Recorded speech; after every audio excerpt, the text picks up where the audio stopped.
Chapter 28. Slowly the moon rode over the house and down toward its way in the west, and after its vanishing chariot the night stretched wistful arms. Slowly the gray in the east tinged into violet and glowed into rose and gold.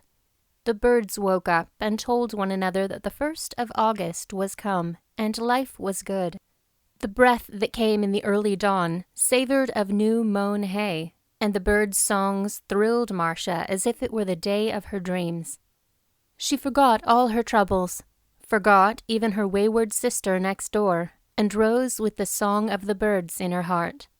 This was to be a great day. No matter what happened, she had now this day to date from. David had asked her to go somewhere just because he wanted her to. She knew it from the look in his eyes when he told her, and she knew it because he might have asked a dozen men to go with him. There was no reason why he need have taken her today, for it was distinctly an affair for men, this great wonder of machinery. It was a privilege for a woman to go. She felt it. She understood the honor. With fingers trembling from joy, she dressed. Not the sight of her pink calico sunbonnet lying on the chair, nor the thought of wearing it upon so grand an occasion could spoil the pleasure of the day. Among so large a company, her bonnet would hardly be noticed. If David was satisfied, why, what difference did it make? She was glad it would be early when they drove by the aunts, else they might be scandalized. But never mind. Trill, she hummed a merry little tune which melted into the melody of the song she had sung last night. Then she smiled at herself in the glass. She was fastening the brooch in the bit of velvet round her neck, and she thought of the day a year ago when she had fastened that brooch. She had wondered then how she would feel if the next day was to be her own wedding day. Now, as she smiled back at herself in the glass, all at once she thought it seemed as if this was her wedding day. Somehow last night had seemed to realize her dreams. A wonderful joy had descended upon her heart. Maybe she was foolish, but was she not going to ride with David? She did not long for the green fields and the chance to run wild through the wood now. This was better than those childish pleasures. This was real happiness, and to think it should have come through David. She hurried with the arrangement of her hair until her fingers trembled with excitement. She wanted to get downstairs and see if it were all really true, or if she were dreaming it. Would David look at her as he had done last night? Would he speak that precious word dear to her again today? Would he take her by the hand and lead her sometimes? Or was that a special gentleness because he knew she had suffered from her sister's words? She clasped her hands with a quick, convulsive gesture over her heart, and, looking back to the sweet face in the glass, said softly, "Oh, I love him, and it cannot be wrong, for Kate is married." But though she was up early, David had been down before her. The fire was ready lighted, and the kettle singing over it on the crane. He had even pulled out the table and put up the leaf, and made some attempt to put the dishes upon it for breakfast. He was sitting by the hearth, impatient for her coming, with a bandbox by his side. It was like another sunrise to watch their eyes light up as they saw one another. Their glances rushed together as though they had been a long time withholden from each other, and a rosy glow came over Marcia's face that made her long to hide it for a moment from view. Then she knew in her heart that her dream was not all a dream. David was the same. It had lasted, whatever this wonderful thing was that bound them together. She stood still in her happy bewilderment, looking at him, and he, enjoying the radiant morning vision of her, stood too. David found that longing to take her in his arms overcoming him again. He had made strict account with himself and was resolved to be careful and not frighten her. He must be sure it would not be unpleasant to her before he let her know his great deep love. He must be careful. He must not take advantage of the fact that she was his and could not run away from him. If she dreaded his attentions, neither could she any more say no. And so their two looks met and longed to come closer, but were held back, and a lovely shyness crept over Marcia's sweet face. Then David bethought himself of his bandbox. He took up the box and untied it with unaccustomed fingers, fumbling among the tissue paper for the handle end of the thing. Where did they take hold of bonnets anyway? He had no trouble with it the night before, but then he was not thinking about it. Now he was half afraid she might not like it. He remembered that Hannah Heath had pronounced against it. It suddenly seemed impossible that he should have bought a bonnet that a pretty woman had said was not right.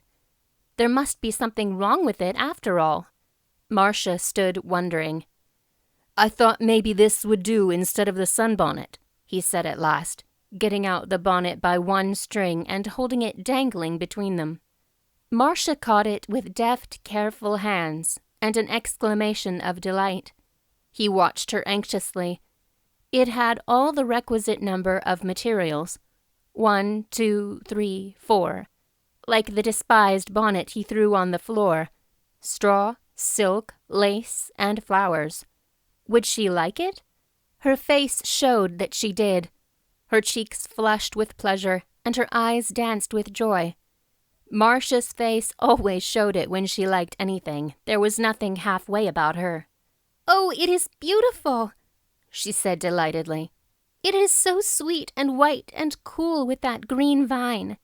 Oh, I am glad, glad, glad. I shall never wear that old blue bonnet again." She went over to the glass and put it on. The soft ruching settled about her brown hair and made a lovely setting for her face. The green vine twined and peeped in and out under the round brim, and the ribbon sat in a prim bow beneath her pretty chin. She gave one comprehensive glance at herself in the glass, and then turned to David. In that glance was revealed to her just how much she had dreaded wearing her pink sunbonnet, and just how relieved she was to have a substitute. Her look was shy and sweet, as she said with eyes that dared and then drooped timidly, "You are very good to me." Almost he forgot his vow of carefulness at that, but remembered when he had got halfway across the room toward her, and answered earnestly, "Dear, you have been very good to me." Marcia's eyes suddenly sobered, and half the glow faded from her face. Was it then only gratitude? She took the bonnet off and touched the bows with wistful tenderness as she laid it by till after breakfast. He watched her and misinterpreted that look. Was she then disappointed in the bonnet? Was it not right after all? Had Hannah known better than he? He hesitated and then asked her, Perhaps you would rather take it back and choose another. You know how to choose one better than I. There were others, I think. In fact, I forgot to look at any but this because I liked it. But I'm only a man," he finished helplessly. "No, no, no," said Marcia, her eyes sparkling emphatically again. "There couldn't be a better one. This is just exactly what I like. I do not want anything else. And I like it all the better because you selected it," she added daringly, suddenly lifting her face to his with a spice of her own childish freedom. His eyes admired her. "She told me Hannah Heath thought it was too plain," he added honestly. "Then I'm sure I like it all the better for that," said Marcia, so emphatically that they both laughed. It all at once became necessary to hurry, for the old clock in the hall clanged out the hour, and David became aware that haste was imperative. Early as Marcia had come down, David had been up long before her, his heart too light to sleep. In a dream, or perchance on the borders of the morning, an idea had come to him. He told Marcia that he must go out now and see about the horse, but he also made a hurried visit to the home of his office clerk and another to the aunt's. And when he returned with the horse, he had left things in such train that if he did not return that evening, he would not be greatly missed. But he said nothing to Marcia about it. He laughed to himself as he thought of the sleepy look on his clerk's face, and the offended dignity expressed in the ruffle of Aunt Hortense's nightcap, all awry as she peered over the balustrades to receive his unprecedentedly early visit. The aunts were early risers, They prided themselves upon it. It hurt their dignity and their pride to have anything short of sudden serious illness or death or a fire cause others to arise before them. Therefore they did not receive the message that David was meditating another trip away from the village for a few days with good grace. Aunt Hortense asked Aunt Amelia if she had ever feared that Marcia would have a bad effect upon David by making him frivolous. Perhaps he would lose interest in his business with all his careering around the country. Aunt Amelia agreed that Marcia must be to blame in some way, and then, discovering they had a whole hour before their usual rising time, the two ladies settled themselves with indignant composure to their interrupted repose. Breakfast was ready when David returned. Marcia supposed he had only been to harness the horse. She glanced out happily through the window to where the horse stood tied to the post in front of the house.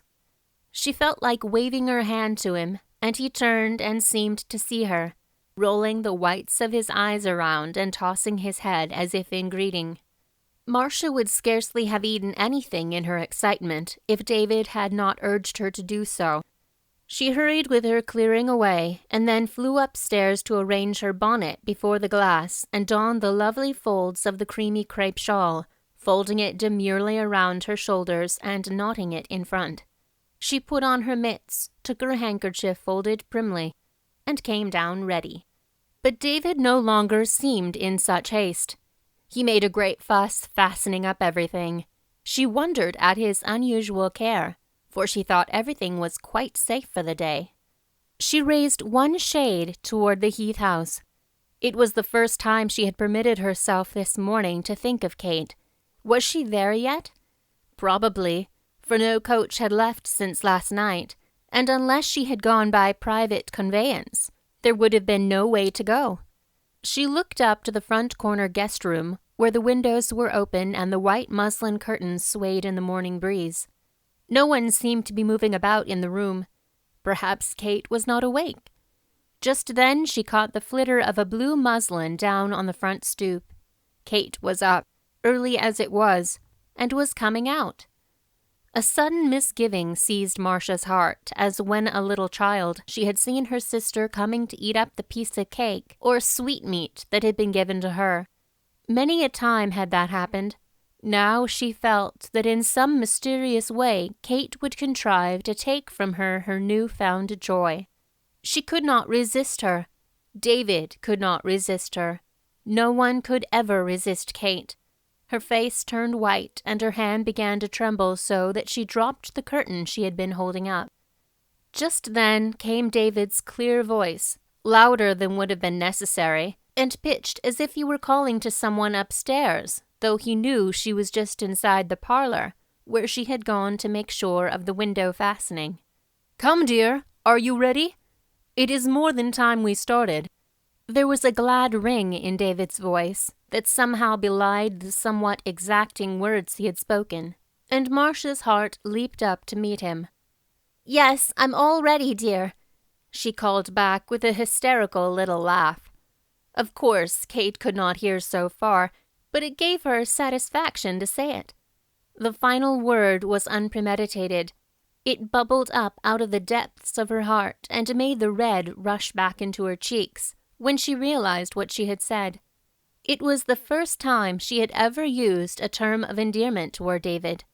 She wondered if he noticed it, and if he would think her very bold, queer, immodest to use it. She looked shyly up at him, inquiring with her eyes, as she came out to him on the front stoop, and he looked down with such a smile she felt as if it were a caress. And yet neither was quite conscious of this little real byplay they were enacting, for the benefit of the audience of one in blue muslin over the way.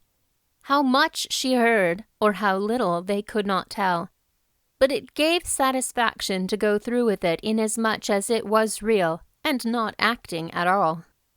David fastened the door, and then helped Marcia into the carriage. They were both laughing happily like two children starting upon a picnic. Marcia was serenely conscious of her new bonnet, and it was pleasant to have David tuck the linen lap robe over her chintz frock so carefully. She was certain Kate could not identify it now at this distance, thanks to the lap robe and her crepe shawl. At least Kate could not see any of her own trousseau on her sister now. Kate was sitting on the little white seat in the shelter of the honeysuckle vine, facing them on the stoop of the Heath house. It was impossible for them to know whether she was watching them or not. They did not look up to see. She was talking with Mr. Heath, who, in his milking garb, was putting to rights some shrubs and plants near the walk that had been trampled upon during the wedding festivities. But Kate must have seen a good deal that went on.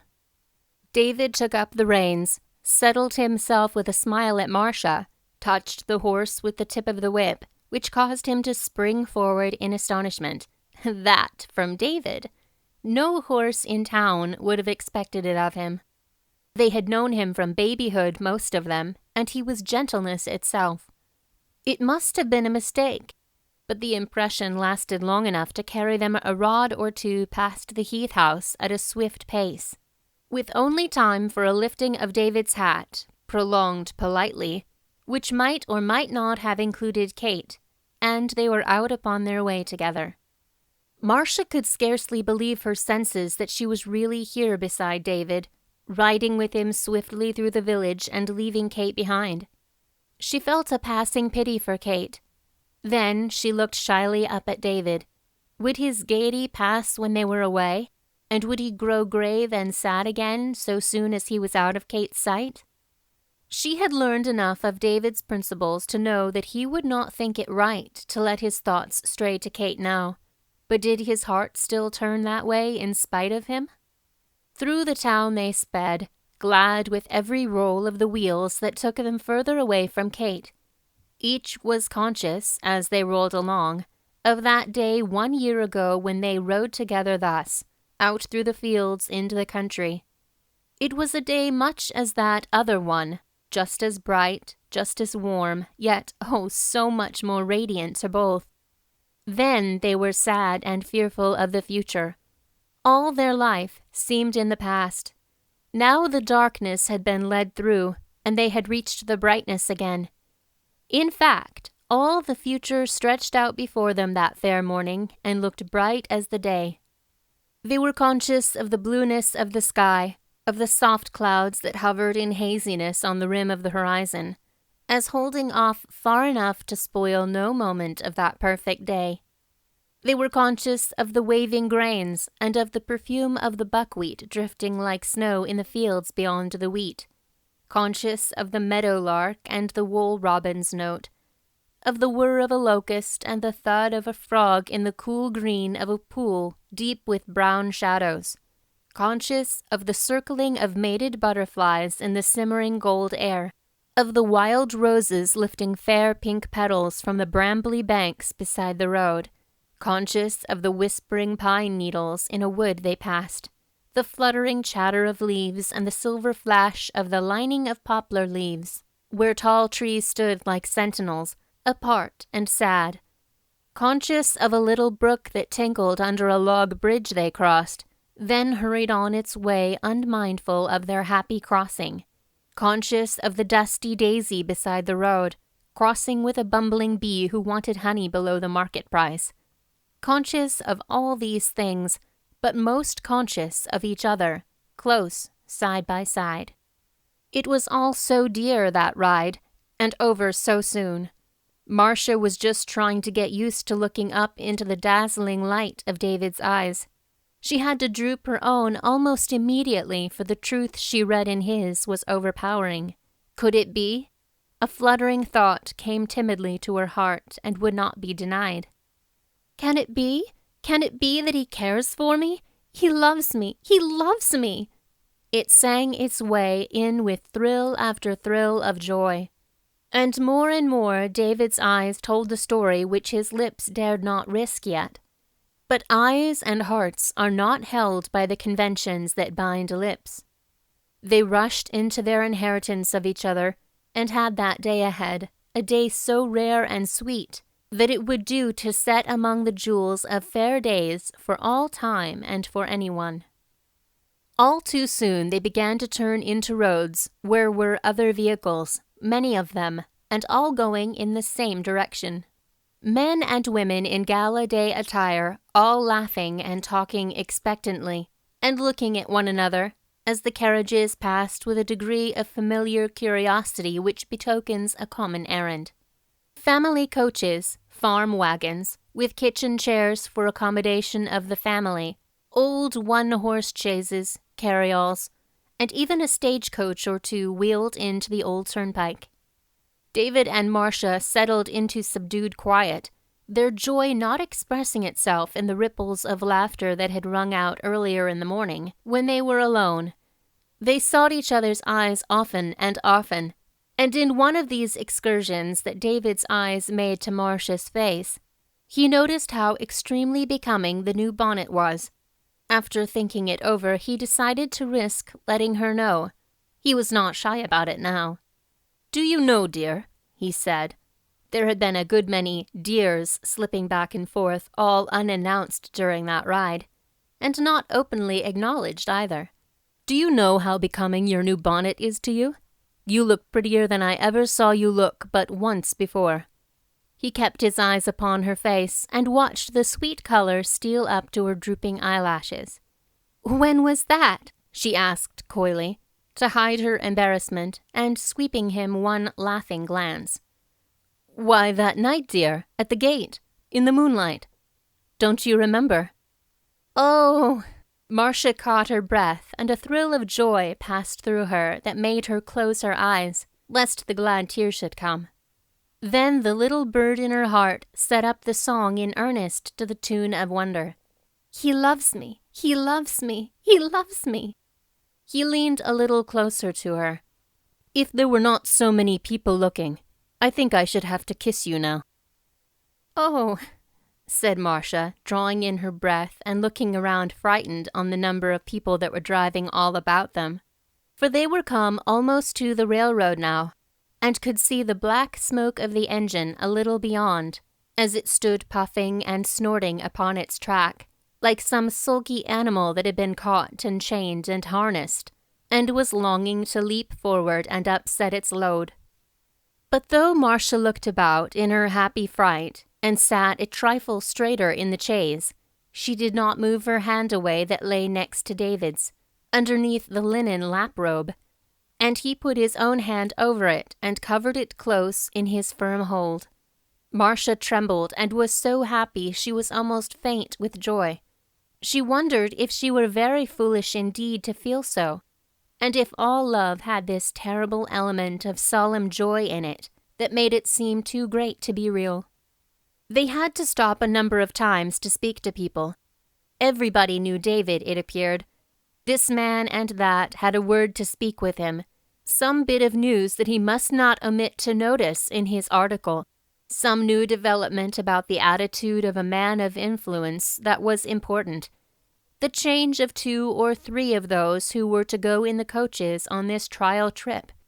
To all of them David introduced his wife with a ring of pride in his voice as he said the words, "My wife," and all of them stopped whatever business they had in hand and stepped back to bow most deferentially to the beautiful woman who sat smiling by his side. They wondered why they had not heard of her before, and they looked curiously, enviously at David, and back in admiration at Marcia. It was quite a little court she held sitting there in the chaise by David's side. Men who have since won a mention in the papers of history were there that day, and nearly all of them had a word for David Spafford and his lovely wife. Many of them stood for some time and talked with her. Mr. Thurlow Weed was the last one to leave them before the train was actually ready for starting, and he laid an urging hand upon David's arm as he went. "Then you think you cannot go with us? Better come. Mrs. Spafford will let you, I am sure. You're not afraid, are you, Mrs. Spafford? I am sure you are a brave woman. Better come, Spafford." But David laughingly thanked him again as he had thanked others, and said that he would not be able to go, as he and his wife had other plans, and he must go on to Albany as soon as the train had started. Marcia looked up at him half worshipfully as he said this, wondering what it was, instinctively knowing that it was for her sake he was giving up this honor which they all wished to put upon him. It would naturally have been an interesting thing to him to have taken this first ride beside the new engine, DeWitt Clinton. Then suddenly, like a chill wind from a thundercloud that was stolen up unannounced and clutched the little wild flowers before they had time to bind up their windy locks and duck their heads under cover, there happened a thing that clutched Marcia's heart and froze all the joy in her veins.